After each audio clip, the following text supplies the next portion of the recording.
Last Mother's Day, my mother didn't send a card. Instead, she sent an invoice for $347,000. The subject line? The cost of raising a disappointment. She didn't just send it to me. She CC'd all 48 members of our family, from my aunts in California to my cousins in Maine. She expected me to crumble, to apologize for my existence like I always had. But she didn't know I'd spent 3 years building an insurance folder of my own. By the next morning, 47 of those relatives had blocked her. The 48th, my grandmother, did something much worse. I still remember the exact moment I opened that email. It was early morning. The light coming through my window was soft, quiet, almost peaceful. I had just made my coffee. I thought maybe, just maybe, this year would be different. Maybe she would write something simple, something kind, even just 2 words. I'm proud. But instead I saw a number. $347,000. First I thought it was a mistake. Maybe she sent it to the wrong person. Maybe it was a joke. But then I opened the file. It was a full spreadsheet. Clean. Detailed. Cold. Every year of my life was listed like a business expense. Food costs. School fees. Clothes. Doctor visits. Even small things like birthday cakes and school trips. Everything had a price next to it. And at the bottom, in bold letters, it said, total investment, $347,000. Below that, one line, return 0. My hand started shaking, not because I was surprised, but because deep down I knew this was who she had always been. She just never showed it this clearly before. I looked at the email again. She had CC'd everyone. Every aunt. Every uncle. Cousins I hadn't spoken to in years. Even distant relatives who barely knew me. She didn't just want to hurt me. She wanted an audience. That was her style. Always perform. Always control the story. For years I was the difficult one. The ungrateful daughter. The one who never appreciated anything. And my sister Vicky? She was perfect. Always smiling. Always agreeing. Always exactly what my mother wanted her to be. I used to think maybe I was the problem. Maybe I was too emotional. Too sensitive. Too different. But numbers don't lie. And I work with numbers every day. My name is Bianca Moore. I'm a financial analyst. I spend my life checking facts, reading patterns, finding truth in data. And slowly over time I started doing the same thing with my own life. It didn't happen all at once. It started small. One day I needed an old document for work, and I went through some of my old files. That's when I saw something strange. A bank statement from years ago. It mentioned a transfer I didn't recognize. The amount wasn't small either. $5,000. First I ignored it. I thought maybe I forgot. But something didn't feel right. So I checked another file. Then another. That's when I noticed a pattern. Money was moving. Quietly. Carefully. But not toward me. That was the moment everything changed. I didn't confront her. I didn't ask questions. Instead, I did what I do best. I started collecting evidence. I created a folder on my laptop. I named it Insurance. First, it only had a few documents. Old bank records. Some emails. Small things that didn't seem important alone. But together they started telling a story. And the more I looked, the clearer that story became. I saw how money meant for me never reached me. I saw how decisions were made without me. I saw how lies were repeated so many times that they started to feel like truth. I remembered the day I graduated. Vicky had her graduation a year before me. It was a huge celebration. My parents threw a party. They invited everyone. They gave her an envelope. Inside was a check. $80,000. A down payment for her first house. Everyone clapped. My mother cried happy tears. When it was my turn, there was no party. No dinner. No gathering. Just a message. Congrats. We're proud. And a reminder about my student loans. $67,000. I remember asking my mother about my college fund. She looked at me like I asked something stupid. It ran out, she said. You needed extra tutoring in high school. That cost a lot. I believed her. I trusted her. Because she was my mother. But now, sitting in my apartment, staring at that email with the $347,000 invoice, something inside me felt different. I wasn't confused anymore. I wasn't doubting myself. I was angry. Not loud anger. Not the kind that screams. The quiet kind. The dangerous kind. The kind that plans. I closed the email. I didn't reply. Not yet. Instead, I opened my insurance folder. 3 years of work sat there. Documents. Screenshots. Records. Proof. Everything she thought she had hidden. Everything she thought I would never find. I scrolled through the files slowly. My breathing started to steady. My hands stopped shaking. Because for the first time in my life, I wasn't the one on the defensive. She made a mistake. A big one. She turned a private attack into a public one. She invited 48 people to watch me fall apart. But she forgot something important. When you bring numbers into a fight with a financial analyst, you better be ready for the truth. I looked at the clock. It was still early. I knew the family would read that email soon. They would form opinions. They would whisper. They would judge. Just like they always did. But this time I wasn't going to stay silent. This time I wasn't going to cry. Clicked on a file. Then another. I started preparing my response. Not emotional. Not messy. Clean. Clear. Undeniable. If she wanted to talk about cost, then we were going to talk about everything. I didn't reply to her email right away. That was the first thing she would expect. An emotional reaction. A long message. Maybe tears. Maybe anger. Something she could twist and show to everyone as proof that I was unstable. No, not this time. Instead, I made another cup of coffee, sat down at my desk and opened my laptop again. The insurance folder was still there. Quiet but powerful. I clicked on it and took a deep breath. If I was going to respond, I had to do it the right way. Not fast. Not emotional. Precise. That's how truth works. I opened a new email draft. I didn't type anything yet. I just added all 48 family members to the CC line. The same people she tried to use as her audience. For a moment, I just stared at their names. Some of them used to be close to me. Some of them believed her version of me for years. Some of them never even asked for my side. But that didn't matter anymore. This wasn't about convincing them. This was about facts. I saved the empty draft and closed it. Because I knew something important. This wasn't going to end with one email. Mother's Day. That was the key. Every year, our family gathered at my grandmother's farmhouse. It was tradition. No one missed it. No matter how busy they were, no matter what was going on in their lives, they showed up. And my mother loved that day more than anything. Because it gave her a stage. I leaned back in my chair and let a slow thought form in my mind. If she wanted an audience, I would give her one, but not the kind she expected. The next few days I moved quietly. I went to work like normal. I answered calls. I smiled at people. I did everything the same on the outside. But inside I was building something. Every night, I came home and worked on the insurance folder. I organized everything. Dates. Transactions. Messages. I created clear timelines so anyone could understand it easily. Because truth is powerful, but only if people can follow it. I also started checking things more carefully. Double-checking numbers. Verifying documents. I didn't want even a single mistake. Because one small error, that's all she would need to turn everything back on me. I wasn't going to give her that chance. One night, while going through old bank records again, I found something that made me stop breathing for a second. It was an account I hadn't paid much attention to before. It was old, set up when I was still a teenager.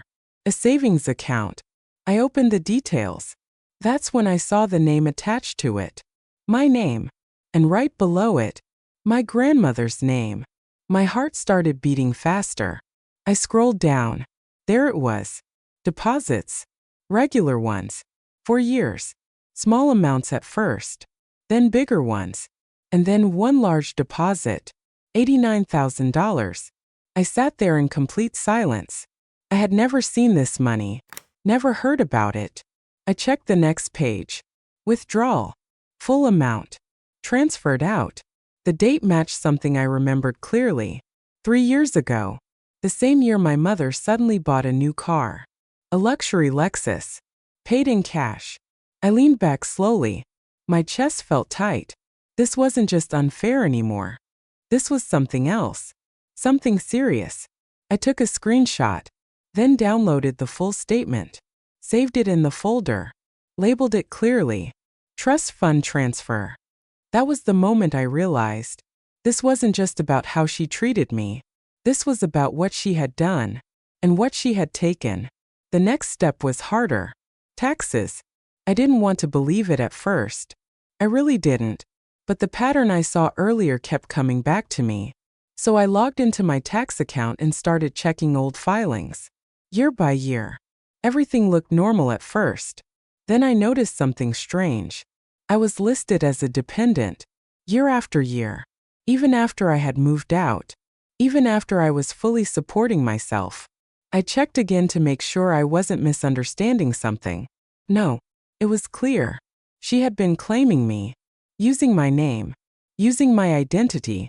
To reduce her taxes. For 6 years. I felt a cold wave move through my body. This wasn't just betrayal. This was illegal. I saved every record. Every filing.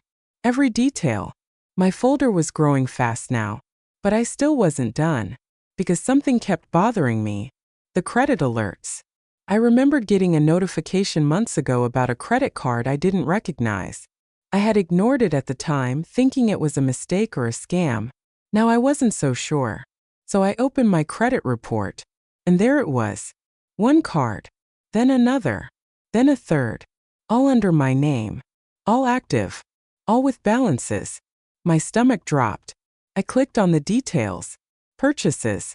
Designer stores. Jewelry. Luxury items. Things I had never bought. Never even touched. The total debt. $47,000. I didn't cry. I didn't panic. I just sat there very still staring at the screen. Because suddenly everything made sense. Vicky's expensive bags. Her lifestyle. The way my mother always said. We're just helping her a little. No, they weren't helping her. They were using me. My name. My credit. My future. I took screenshots of everything. Saved the reports. Labeled each file carefully. Unauthorized credit accounts. I closed my laptop slowly. The room was quiet. Too quiet. For a long time I just sat there in the dark. Thinking. Not about revenge. Not about anger. But about clarity. Because now I finally saw the full picture. This wasn't a misunderstanding. This wasn't favoritism. This was a system. A plan. And I had been at the center of it without even knowing. I looked at my phone. There were already messages coming in. Family members reacting to her email. Some asking if I was okay. Some staying silent. Some probably already judging me. I didn't reply to any of them. Not yet. Because I knew something they didn't. Mother's Day was coming. And this time, the story wouldn't belong to her. Mother's Day arrived quietly, like it always did.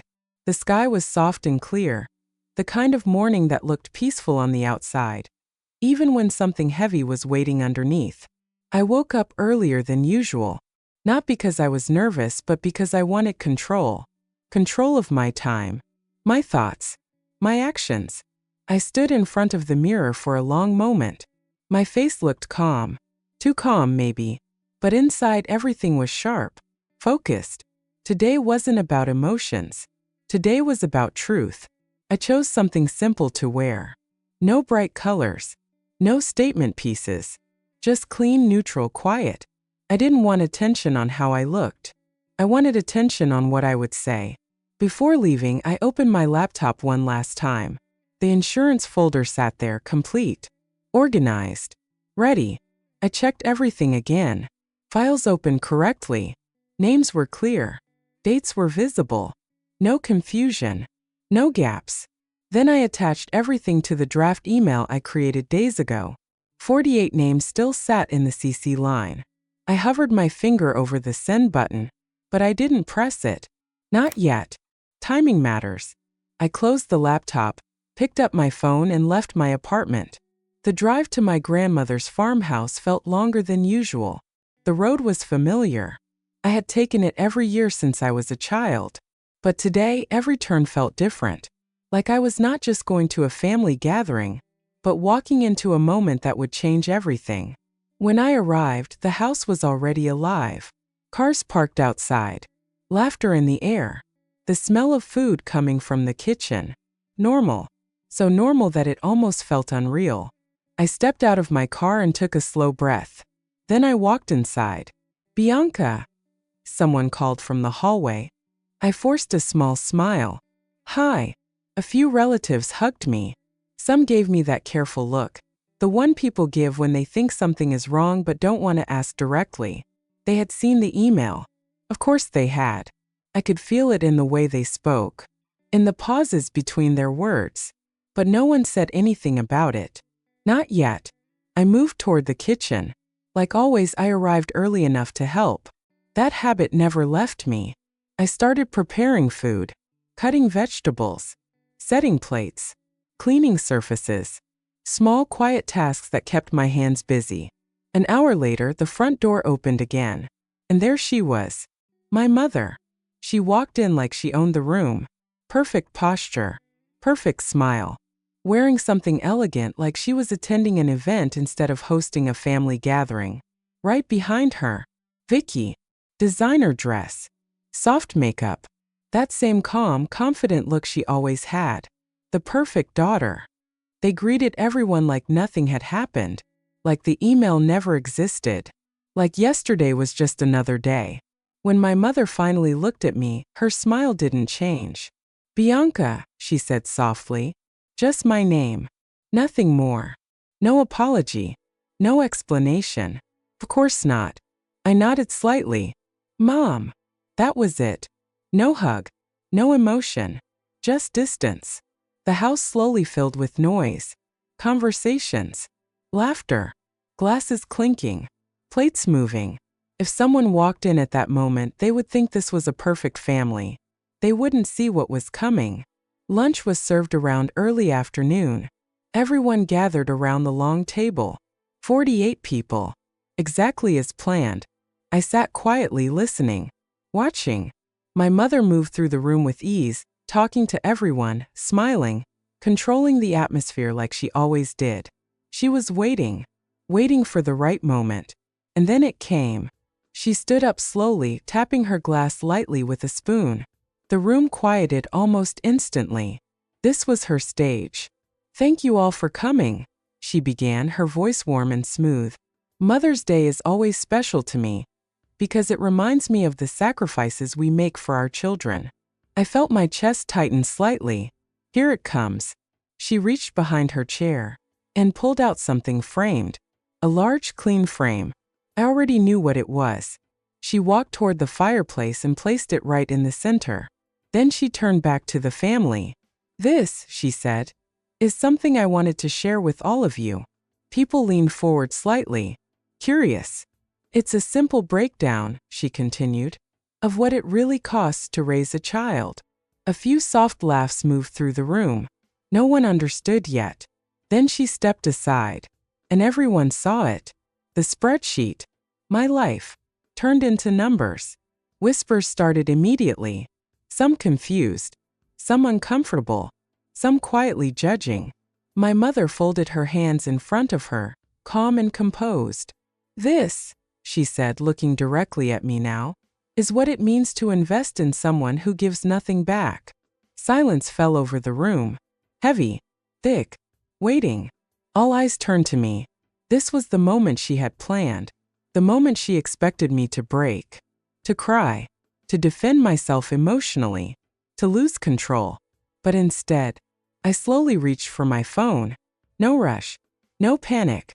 Just calm. My fingers moved across the screen. I opened the email. All 48 names still there. All attachments ready. I stood up. "Since we're sharing numbers," I said quietly, my voice steady, "I think it's only fair we look at all of them. A few people shifted in their seats. My mother's smile didn't disappear. But it changed. Just slightly. A small crack. I looked around the table one last time. Then I pressed send. The sound of my phone sending that email was almost silent. Just a soft click. But in that room it felt louder than anything else. For a second nothing happened. Then one by one phones started lighting up. A notification here. Another there. Heads tilted down. Eyes scanning screens. Brows slowly tightening. The room that had been full of quiet judgment toward me started to shift. I didn't say anything. I didn't need to. The truth was already speaking. First, there were small reactions. Confused looks. People rereading the same lines again, making sure they understood correctly. Then the whispers began. What is this? Is this real? Wait, no way. My mother let out a small laugh. Controlled. Light. I'm sure Bianca is just being dramatic, she said smoothly. You know how she is. She always misunderstands things. But her voice wasn't as strong as before. Because she hadn't looked at the email yet. She didn't know what I had sent. My grandmother adjusted her glasses and leaned closer to her phone. She was always careful. Always slow to react. But when she finally looked up, her expression was different. Not confusion. Clarity. Margaret, she said quietly. Just my mother's name. Nothing else. But the weight of it changed everything. My mother's smile faded just a little more. She reached for her own phone now. Unlocked it. Opened the email. And for the first time that day, she went completely still.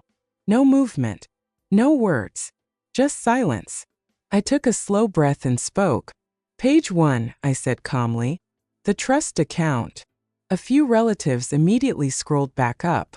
It shows a total of $89,000, I continued. Money left for me by Grandma and Grandpa. My voice didn't shake. It also shows a full withdrawal. 3 years ago. I looked directly at my mother. The same month you bought your Lexus. In cash. A low murmur spread across the room. People were no longer whispering. They were reacting. My mother finally looked up from her phone. That's not what it looks like, she said quickly. That money was used for family needs. You don't understand financial decisions. I almost smiled. I'm a financial analyst, I said quietly. I understand them very well. Silence again. I let that sit for a moment. Then I continued. Page 2. Tax records. More scrolling. More eyes widening.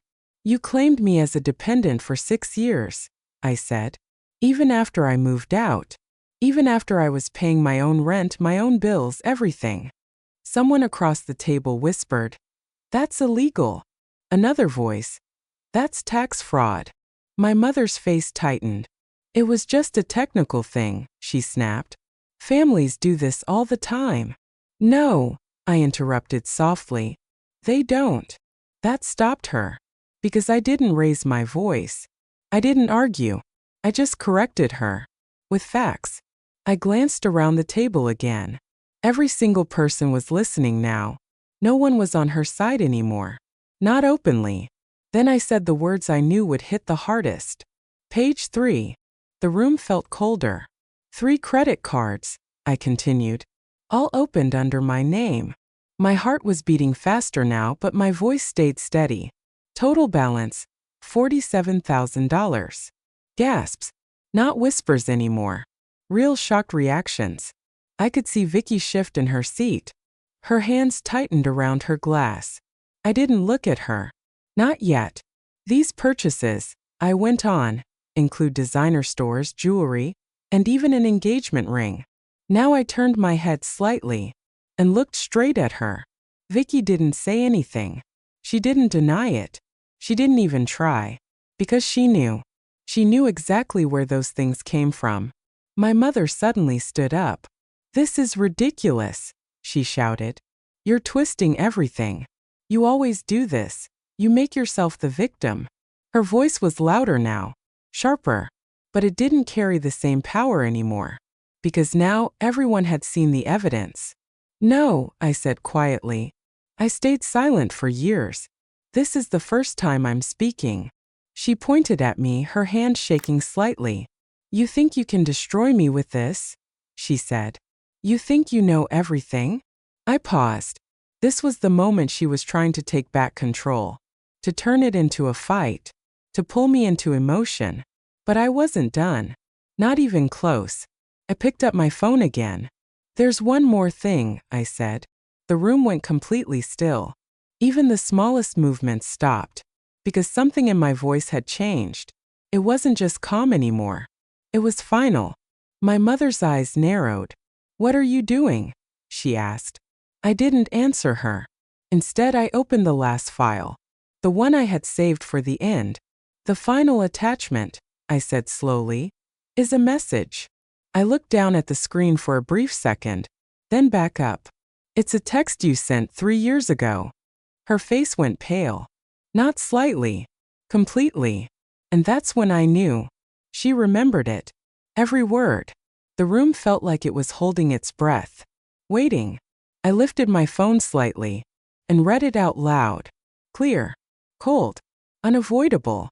This one isn't Richard's biological child. Don't tell anyone, or I'll lose everything. The words didn't echo. They didn't need to. They just landed. Heavy, final, impossible to ignore. For a moment, no one moved. No one spoke. Even the air in the room felt frozen. I didn't look at my mother. I looked at my father, Richard, the man who raised me, the man who taught me how to ride a bike, who stayed up late helping me with school projects, who sat quietly in the front row at every moment that mattered. His face didn't show anger at first, just confusion, then something deeper. Something breaking. He stood up slowly. His chair scraped lightly against the floor, the only sound in the room. Is this true? He asked. His voice wasn't loud. That made it worse. My mother opened her mouth, but no words came out. Her eyes moved quickly around the room, searching for something. An excuse, a way out, anything. Richard, she started. But she stopped. Because there was nothing she could say that would erase what everyone had just heard. The truth doesn't need explanation when it's clear. My father looked at her for a long second. Then he nodded slightly. Not in agreement. Not in acceptance. Just understanding. Understanding that something real had just ended. He didn't shout. He didn't argue. He didn't ask another question. He simply turned and walked out. The door closed behind him with a soft sound, but it felt louder than anything else that had happened that day. My mother's shoulders dropped. The strength she had been holding on to all day disappeared in seconds.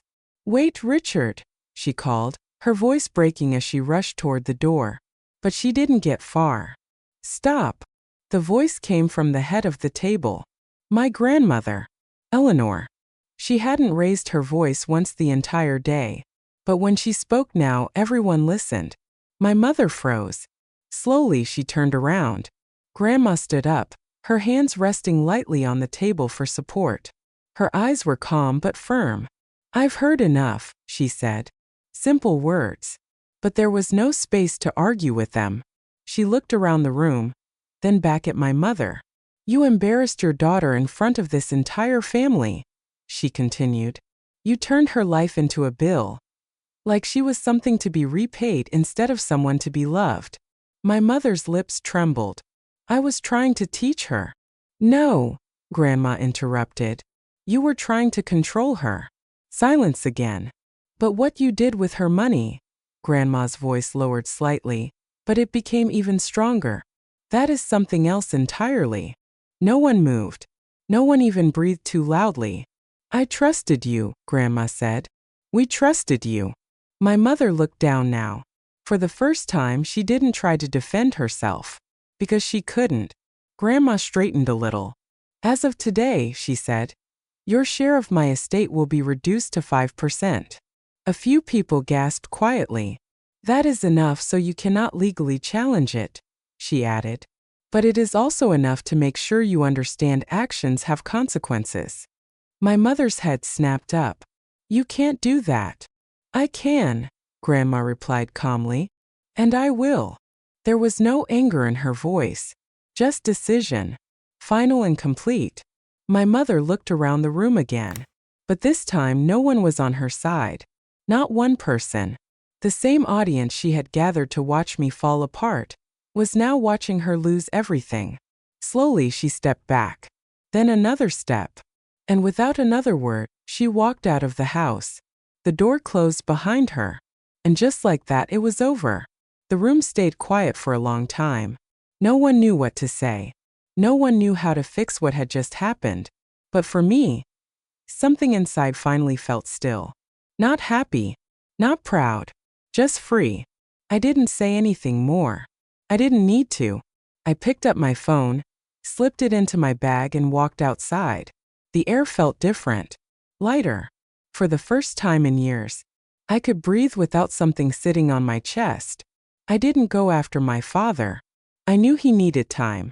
And honestly, so did I. The next few weeks were quiet. Messages came in. Calls. Apologies from relatives who said they didn't know the truth.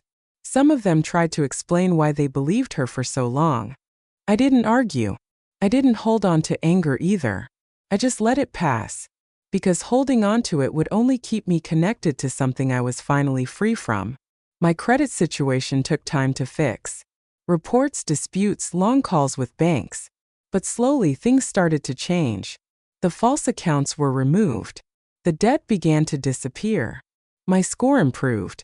Not overnight, but steadily. Every small step felt like taking something back that was stolen from me. A few months later, my father reached out. We met at a small cafe. Nothing fancy, just quiet. He looked older, tired. But when he saw me, his eyes softened. "I don't care about DNA," he said after a long pause. "I never did." I felt something in my chest loosen. "You're my daughter," he added. "That doesn't change." And for the first time since that day, I smiled. Not a forced smile, a real one. As for my mother, I heard she tried to contact me a few times. She even showed up at my office once asking to talk, saying she wanted to fix things. But some things don't get fixed. Some lines once crossed don't get erased. When I finally spoke to her, I didn't shout. I didn't accuse. I just told her the truth. We're not family anymore. Simple. Clear. Final. Now my life is quiet. Stable. Honest. My credit score is rebuilding. My debt is nearly gone. My work is stronger than ever. But more importantly, my hands don't shake anymore. My voice doesn't break when I speak. And I don't see myself through someone else's judgment. My name is Bianca Moore. And for the first time in my life, I'm not a disappointment. I'm proof. That truth, no matter how buried, always finds a way to be heard. If you found this story powerful, please like and subscribe for more stories like this.